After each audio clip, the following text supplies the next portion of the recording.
comment est-ce que la terre africaine nous a échappé? D'abord, nous sommes partis de la vallée du Nil, et depuis la vallée du Nil, nous avons fait l'histoire. Progressivement, nous sommes remontés au nord, en Égypte, où les Africains avaient développé une des plus grandes civilisations, d'ailleurs jamais égalée jusqu'à présent, qui est la civilisation égyptienne. Finalement, l'Égypte a été défaite par les peuples de la mer d'abord. Depuis 3000 ans, la terre africaine a été envahie. La terre africaine a été envahie par les peuples de la mer, ce qu'on appelle les Hyksos et les Hittites, qui sont venus d'Asie, ont envahi l'Égypte d'abord. Ensuite, les peuples européens sont arrivés, la Grèce antique et tout ça, la Rome, et tous ces pays-là, toutes ces civilisations ont conquis l'Égypte antique, ont défait les Noirs, ce qui a obligé les Noirs à fuir l'Égypte antique pour plonger un peu plus en Afrique subsaharienne. Donc, nous sommes descendus vers le sud et dans notre pérégrination, notre peuple a construit des empires, des grands empires, l'empire Songhai, l'empire du Mali, l'empire du Ghana, l'empire Monomotapa, etc., etc. Nous avons traversé toute cette grande histoire avec plus ou moins de réussite avec les grands empires qui n'ont pas été capables de forger des armes. Ça veut dire que le peuple africain n'avait pas tiré les enseignements de sa défaite en Égypte antique parce que dans les grands empires, notre peuple n'a pas développé les armes capables de le protéger, capables d'assurer sa défense. Ce qui fait que au XIVe siècle, notre peuple a été soumis aux razzias négrières transatlantiques, précédées des razzias négrières arabo-musulmanes. Donc, il y a eu ce qu'on appelle la traite. En réalité, il ne s'agit pas de traite. Là aussi, il y a une bataille lexicale à mener parce qu'en réalité, il n'y a pas eu de traite. La traite suppose qu'il y a un échange entre les peuples africains et les peuples qui sont venus le conquérir. En réalité, il n'y a pas eu de commerce, il n'y a pas eu de traite. En réalité, il s'agit des razzias négrières opérées par les arabo-musulmans et opérées par la suite par les Européens. Donc, notre peuple n'a pas su se défendre durant toutes ces périodes historiques, ce qui fait qu'on a déporté de l'Afrique plus de 200 millions de ces enfants les plus valides, les bras les plus solides, capables de développer et de faire progresser la situation économique de notre continent.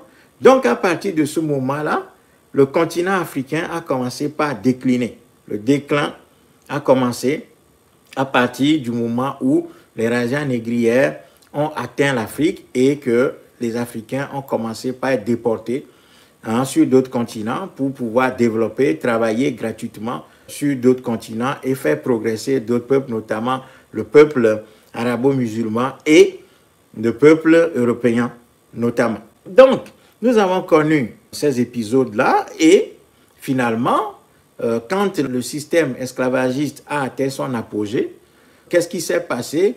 On a colonisé le continent, c'est-à-dire qu'on a importé sur le continent africain le système négrier. On a relocalisé en gros le système d'exportation des Noirs. Au lieu de les exporter, les plus intelligents des esclavagistes avaient prôné l'abolition de l'esclavage et avaient indiqué que le meilleur moyen pour exploiter l'Afrique, c'est de mettre en valeur les terres africaines. Et pour pouvoir mettre les terres africaines en valeur, il ne faudrait plus exporter les Africains, il ne faudrait plus déporter les Africains. Il fallait exploiter les Africains sur leur propre territoire. Et c'est de là qu'est venue l'idée de la colonisation. Donc la colonisation était une suite logique de l'esclavage des razzias négrières transatlantiques. Parce que, évidemment, comme je le disais tout à l'heure, des gens les plus intelligents, parmi les peuples qui pratiquaient les razzias négrières, avaient demandé, avaient appelé leurs concitoyens à cesser de déporter les Africains. Il y a eu plusieurs raisons. Il y a eu des gens qui ont imaginé des raisons religieuses, des raisons éthiques, des raisons de droits de l'homme, etc. Mais tout ça était sous-tendu par un raisonnement purement économique. C'est-à-dire que tous ces courants abolitionnistes de l'esclavage étaient guidés par le principe économique qui est de faire beaucoup de profits avec moins de moyens. Donc, ces gens-là ont théorisé la colonisation en disant ça ne sert plus à rien d'infliger toutes ces souffrances-là aux Africains, de les déporter, et que les terres de déportation étaient arrivées aussi à saturation parce qu'à un moment donné, il y en avait trop, hein, il y avait trop de Noirs sur ces terres d'exportation et qu'on craignait des révoltes parce qu'évidemment, il y avait des révoltes qui ont commencé par surgir sur ces territoires-là. On avait des pertes énormes parce que les Africains mouraient énormément sur les océans. Et bon, les grands penseurs, les grands économistes ont dit non, finalement, la meilleure façon de faire les choses, c'est d'exploiter les Africains en Afrique directement, en faisant la colonisation. Donc, les gouvernements de l'époque avaient accompagné ce mouvement abolitionniste de l'esclavage et finalement, on a abouti à la colonisation, ce qui fait que le système d'exploitation a été installé sur les terres africaines. Et pour pouvoir imposer ce système colonial, qu'est-ce qu'on a fait? On a dû détruire les pouvoirs africains, les royaumes africains, les rois africains, les gouvernements africains.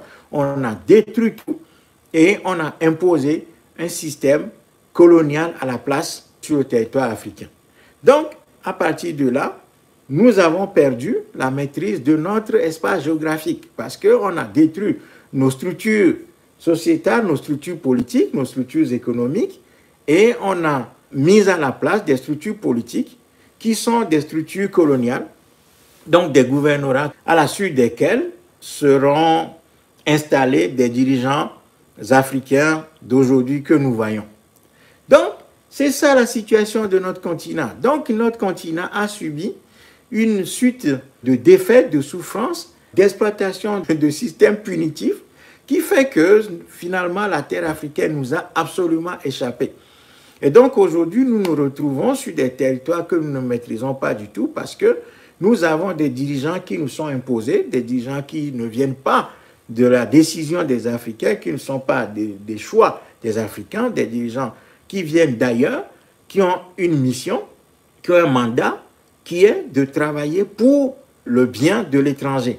Donc, depuis 3000 ans, notre peuple n'a fait que chuter. Notre peuple n'a fait que connaître des défaites sur défaites à partir du moment où les peuples de la mer ont envahi la terre africaine en Égypte, ont conquis l'Égypte et ont renvoyé les Noirs en Afrique subsaharienne. Et donc, aujourd'hui, c'est cette situation de défaite qui continue. Ce sont les conséquences de cette première défaite que nous avons connue depuis l'Égypte antique qui continue. Et donc, les dirigeants africains que nous avons aujourd'hui, ces gens-là, ne sont pas du tout l'émanation des Africains. C'est un truisme que de dire cela. C'est une vérité qui n'a rien d'une révélation. Donc, nous sommes confrontés aujourd'hui à cette situation de misère, de paupérisation, de souffrance énorme parce que la terre africaine nous a échappé. Et je l'ai démontré. À partir du moment où la terre africaine a été conquise depuis l'Égypte antique, en passant par les grands empires où les Africains, quelque part, n'ont pas retenu la leçon de la perte de l'Égypte antique en développant des armes pour pouvoir se protéger contre les futurs envahisseurs qui ont déjà conquis l'Égypte antique, eh bien, nous sommes amenés à être défaits durant la période des razzias négrières transatlantiques, précédées, comme je l'ai dit, des razzias négrières arabo-musulmanes, ensuite les razzias négrières transatlantiques, et la suite logique des razzias négrières transatlantiques, c'est la colonisation parce que les plus intelligents, durant cette période de déportation des Noirs, via les océans, avaient dit que ce système était amené à disparaître et que ce système était contre-productif et que ce système créait une perte énorme économiquement pour les pays qui déportaient les Noirs. Et donc, on avait développé des courants abolitionnistes qui avaient émergé en ce moment-là, avec différentes idées, à savoir des idées religieuses, des idées humanitaires, etc., etc. Mais l'ensemble de ces idées abolitionnistes étaient guidées par une pensée économique. C'est la rationalité économique qui était derrière toutes ces pensées abolitionnistes. Et donc, ces pensées abolitionnistes ont indiqué que le système de déportation des Noirs, des razzias négrières, doit absolument prendre fin pour que l'Afrique puisse être exploitée véritablement. Parce qu'il y avait d'énormes richesses en Afrique. Les terres africaines sont fertiles, arables, etc. Et donc, il va falloir cesser la déportation des Noirs via les razzias négrières et ainsi maintenir les Africains sur leur sol en les exploitant sur leur propre sol. Et c'est ça qu'on a appelé la colonisation. Et c'est ce système-là qui continue jusqu'à présent. Ce système colonial qui est un système qui est une suite logique des razzias négrières est en train d'être continué aujourd'hui parce que ceux qui ont lutté pour mettre fin à la colonisation ont été assassinés et on nous a imposé à leur place des dirigeants que nous voyons aujourd'hui, la race des Macky Sall, des Houphouët-Boigny, des Senghor, des Gnassingbé Eyadema, etc., etc. Tous ces laquais, on nous les a imposés et ces laquais-là sont en train de donner naissance à la nouvelle génération de dirigeants africains, soi-disant, que sont les Faure Gnassingbé, les Bongo, les enfants d'Idriss Déby, etc., etc. Voilà nos situations. Donc, depuis 3000 ans, notre peuple ne fait que souffrir. Et ces situations, je le disais tout à l'heure, ne peuvent plus continuer. Parce qu'un peuple qui veut vivre ne peut pas laisser prospérer un système comme celui-là. Et malheureusement, notre attitude démontre que nous ne prenons pas véritablement au sérieux, ou en tout cas à son niveau de gravité, le problème qui est le problème africain, qui est la perte de la maîtrise de notre espace géographique. Nous ne prenons pas au sérieux ce problème. Et tant que nous n'allons pas prendre au sérieux ce problème-là, qui est la perte de la maîtrise de notre espace géographique, nous n'irons nulle part. Parce que nous n'avons pas la maîtrise du sol africain. La terre africaine nous a échappé. Comment pouvons-nous reconstruire cette terre? Toute l'équation est là. Comment faire maintenant pour reconstruire ce continent et résoudre les problèmes qui sont les problèmes des Africains? Regardez tous les problèmes que nous avons. C'est comme si ces problèmes-là ne nous touchent même plus. Nous les avons intégrés et nous fonctionnons avec. On a l'impression que l'Africain est né pour souffrir. Nous avons intégré la souffrance comme une donnée naturelle, comme quelque chose qui est normal chez nous. Sur nos terres africaines, nous avons intégré la défaite. Nous avons accepté nos situations de petitesse. Nous avons accepté ces situations de souffrance énorme. Et nous faisons avec. Nous faisons avec. Nous avons développé des pensées, des aphorismes, des sagesses, des proverbes pour accepter ces situations, pour intégrer et justifier ces situations. Mais franchement, notre peuple va-t-il continuer comme ça? Notre peuple peut-il continuer comme ça? Notre peuple peut-il continuer comme ça? Notre peuple va-t-il continuer comme ça? Je pose la question à la jeunesse africaine. Est-ce que notre peuple va continuer comme ça? Jusqu'à quand cette situation va-t-elle durer? Nous sommes dans une situation extrêmement périlleuse, d'une gravité exceptionnelle. Ça dépasse tout entendement humain. Nous avons un continent béni des dieux. Nous avons un continent béni. Nous avons tout. Nous avons tout pour faire de ce continent un joyau. L'homme est né en Afrique. C'est une immense richesse. Mais l'homme aujourd'hui est nu en Afrique. L'homme est dénudé en Afrique. L'homme est dans une situation de vacuité totale sur ce continent. Le continent qui a vu l'homme naître voit l'homme dans sa déchéance. Notre peuple est déchu.